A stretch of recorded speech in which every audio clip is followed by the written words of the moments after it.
Welcome to Knossos, traveler, where the Minotaur once prowled. Knossos was the seat of the old Minoan civilization, where King Minos once supposedly ruled. These ruins have been the backdrop for many important events in both history and mythology. Look for me when your visit is over, and we'll discuss what you've seen.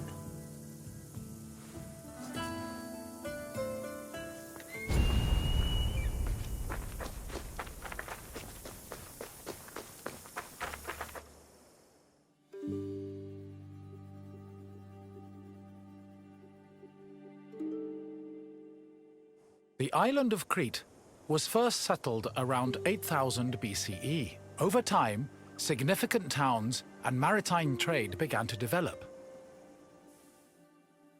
Palaces were built, destroyed, and then rebuilt, culminating in what archaeologists call the Neopalatial period, which began around 1700 BCE. This period lasted for over 300 years and is considered the golden age of Minoan civilization. The largest palace of this period was located in Knossos and featured maze-like complexes of workshops, temples, courts, throne rooms, and living areas, as well as paved roads and advanced plumbing and draining.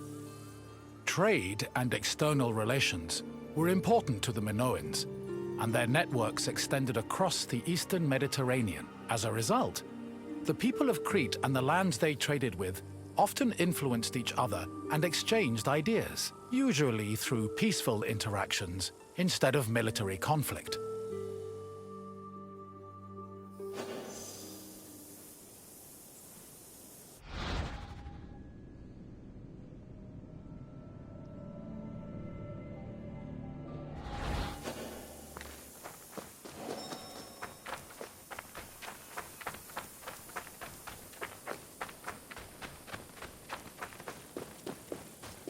The settlement of Knossos was established as early as the 7th millennium BCE. Today, one of the site's most notable landmarks is the palace ruins, located on the Kafala Hill. The ruins are split into two phases: the old palace, which has been poorly preserved, and the new palace. The new palace of Knossos had a surface area of approximately 13,000 square meters, making it the largest Minoan palace. Its focal point was a central court, which was probably used for ceremonial activities. The Minoan palace centers collapsed when Crete was overrun and conquered by a Mycenaean invasion from mainland Greece. However, the date of the final destruction of Knossos' palace is still unknown.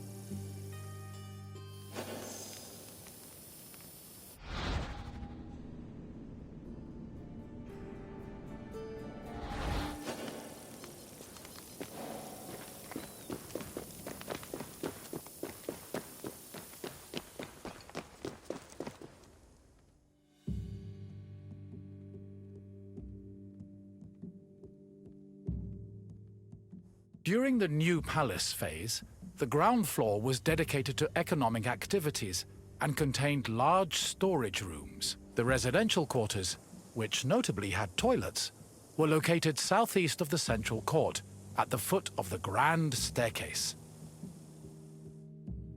The palace was lavishly decorated with wall paintings depicting things like bull-related sports and richly dressed women. Large stone horns of consecration, which were important Minoan religious symbols, hung prominently in the west court. Other notable parts of the palace include the theatrical area, which is believed to have served as a viewing space, the tripartite shrine, which was dedicated to the worship of an important Minoan deity historians refer to as the Mother Goddess, and the Piano Nobile, a grand space located on the palace's second floor.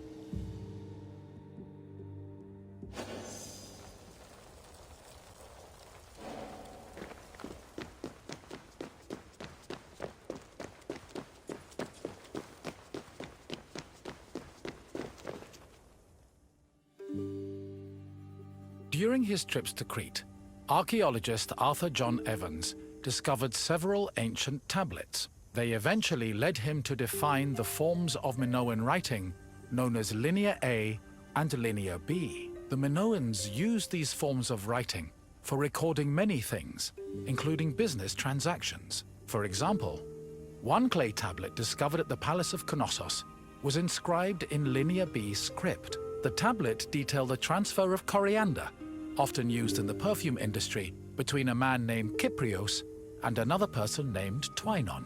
The deciphering of tablets such as these has given historians great insight into many aspects of Minoan culture and society.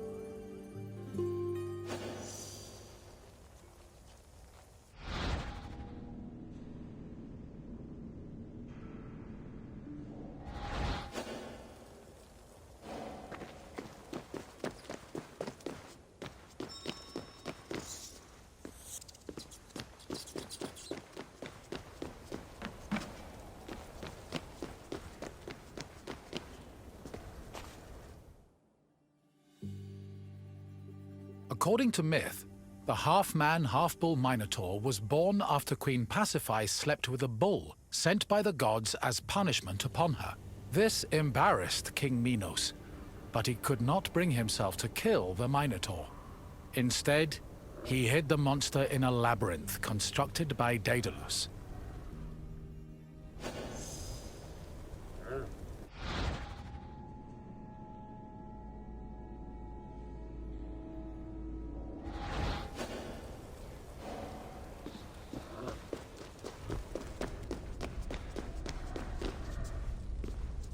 Daedalus was an important figure in Greek mythology, an ingenious inventor.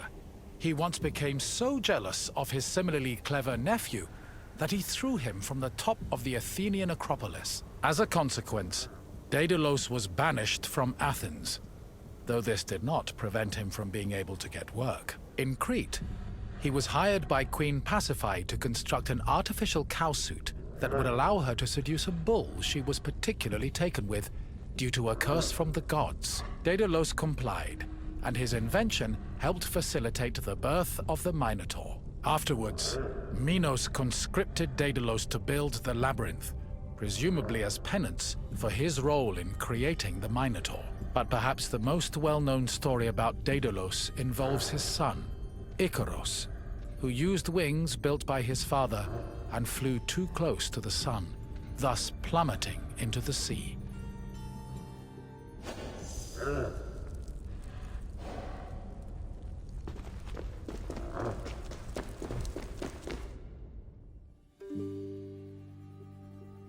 Sometime after the birth of the Minotaur, King Minos' son Androgeos was killed in Athens by the same bull that impregnated his mother. An infuriated Minos demanded that Athens send 7 of their noblest men and 7 of their most virtuous women to Knossos every year. After being carried to Crete aboard a ship with black sails, the men and women would then be cast into the labyrinth to be eaten by the Minotaur.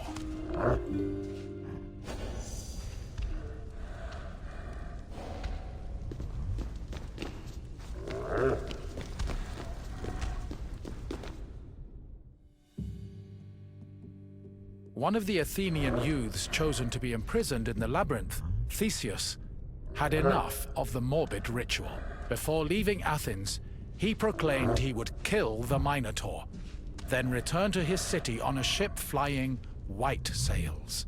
Before entering the labyrinth, Theseus met King Minos' daughter, Ariadne, who fell madly in love with him. Ariadne provided Theseus with a thread he could unravel to help him find his way back out of the maze. Armed with this thread, Theseus entered the labyrinth, killed the Minotaur, escaped the maze, and set sail for Athens with Ariadne by his side.